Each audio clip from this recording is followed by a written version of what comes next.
Both. They have their own It's ups for and both. downs. Even though the second one we have not yet do a lot of testing on that. Yeah. But Yeah. it depends on Yeah. which way you want to go. The issue is And that there's only one way to go. we don't really know how a market behaves that has multi-way. But it seems to me like, from a business standpoint, we want to recalculate each time because if we can trigger more trades, that benefits us and it benefits our users because we want to get them their stock or be able to buy or sell. Yeah. To me, We have it to also play around with benefits more the goods. system. Yeah, that's the obvious thing, but does it somehow perhaps interfere with general market dynamics of demands on one side, changing the price in this direction versus? I think it might have a sort of more of a stabilizing effect, which might be good, might be bad. The thing is that I just don't have any body of research on markets with this sort of logic versus markets with the other kind of logic. Yeah, to clear up the order book, you just let things happen. Okay, you couldn't activate, or you don't complete, so take it off. But then that may also result in a lot of people's orders just getting unfulfilled when really they could have been fulfilled had they I wouldn't necessarily take it off, but just still be there until someone else posted it wrong. It depends on which approach. Yeah. For the cascading thing, I'm talking about it from my point of view is because let's say if the market is here, I want to say okay, this is the state of the market. When we say the state of the market, which basically means the market cannot move on, no transaction can happen, then that's the state. If anything can happen there, it cannot be a state. It's just a transitional, something, right, in the middle of something. If we don't do the cascading thing, then the state is something. I don't know how to say that. I don't feel right. You know what I mean? You will have a market like this. Let's say, this is a big. This is the price. Okay. Big market. This is the market. Okay. The highest bid, or whatever bid over here, but this one is the highest bid. The price, the ask, the lowest ask. If there is a gap here, which means nothing can happen. I want to sell my stuff not less than this price. I want to buy my stuff not higher than this price, so no transaction can happen. Right? This is the state. If if we don't do this cascading thing, then you will have something like okay, here's the price, something like that. Something can happen, but it just didn't happen.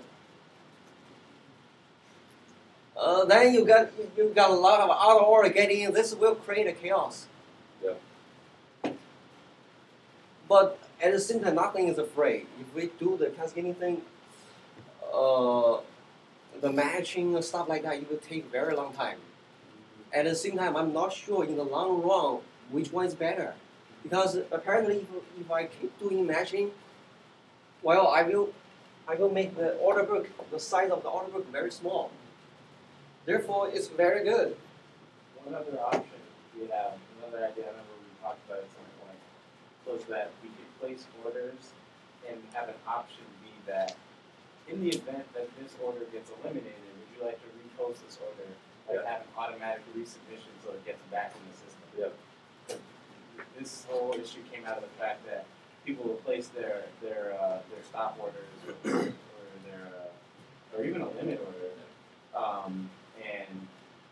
or in the case of a market order, I guess, and it goes in and it can't happen, but it might be able to happen later, maybe just not right then, Right. And if there's that's someone, say that's someone trying to buy something, they couldn't get it at that moment, it was thrown out, but maybe later on they could, so they make a little option. If this gets thrown out, repost this, after whatever. And that's just something to think about. That's a whole opportunity. What Schwab does, Schwab has you can put in days, or a month. And say 30 days from now. Or no, just have it for 30 days, and after 30 days, if it doesn't fill, just Oh yeah, that's essentially the same as a good till Date. Good till date. Yeah. Okay. Yeah. So, just there, are you saying that if we don't do cascading, then we're not going to have a bid-ask spread? No. You're saying that you're gonna. Yes, actually. Yeah. So if Yes. you don't do cascading, I cannot have That's a whatever spread there. then Unless are there any exchanges that don't have a bid-ask spread? Yeah. Well, so the thing is that there are other ways you can end up in a situation where you don't have a proper spread. There's some overlap.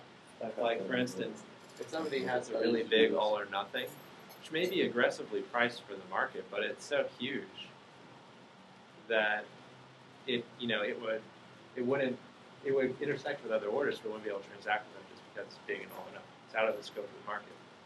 And that's why the more established exchanges also have small order execution versus large order execution. So they actually, in order to promote the spread, they even divide up the books essentially, so that you don't end up with things like that. And also the guy on this floor of the New York Stock Exchange, he can do multi-way matching, right? Like that's his advantage. But that's what the actual brokers, the actual traders. Yeah, that's what the guy on the trading floor. And because we don't have an actual live trading floor, we can't do that, right? Yeah, we have logic, and the Bats guys, when I asked them about this, they didn't seem like they were that interested in cascade logic. We thought, this sounds like it's a real problem that the Bats guys are interested in. And really, they're more concerned with speed because their volume's so high that these little transient states mean very little to them. So you say they're not concerned with that? Does that mean they're not concerned with handling stop order period, or do they just handle it in a different way? They're just like. Well, first of all, they don't care about. They don't do stop order. They don't even do stop. They mark the limit. That's it. Or at least some people do. But they didn't care so much about the issues that are caused by the lack of cascading matching, where you could have an order book which could technically fulfill, but doesn't because of how it's being valued. Because to them, that's like the blink of an eye. The volume's so high that little situations like that, it gets solved. Activity will take care of it. Because there's so much trading right around that market price, last transaction price, that you can get a lot of hits. It's probably going to go. So they're more concerned with handling volume than they are with keeping the order book in the most pristine, beautiful state possible at any given moment. Actually, I think you point out one big point here. Whatever mechanism or algorithm we will use is actually depend on what kind of market situation we will have. If we have some kind of very steady market, we can do very complicated matching. If the market is very high volume, then you don't need to do that very smart matching at all. The market will do that matching itself for you. Makes sense. Yeah.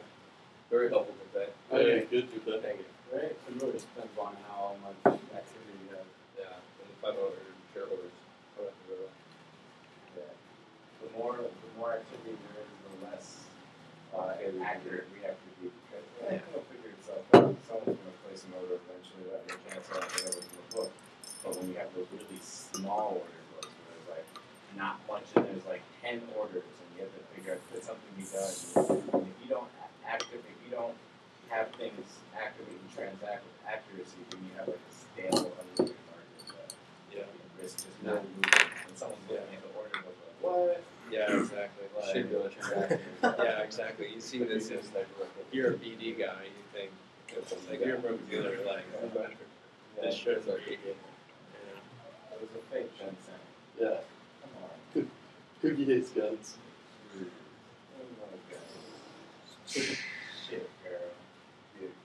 Alright, I think you can jump over there. We got a phone call at 4:30. I moved it to 4:30 while we were. It's 4:27. I moved it to 4:30. Therefore, we increased. Oh, you did too? Yeah. Really? Are you on the same thread? Oh wait, I just wrote after you. And Thanks they- a lot, guys. Funny. That's good. That's helpful for me. There's probably some more pizza downstairs. My Gmail hadn't updated until I Josh- sent my own Josh message, almost and I got saw, you, yeah, you said I the think same that's the whole thing. reason. Yeah. Okay, Okay. Same Thread. I think I'll Yeah, we both rescheduled. And, oh yeah, you get the little bit thing going on. Yep. Yeah, girl.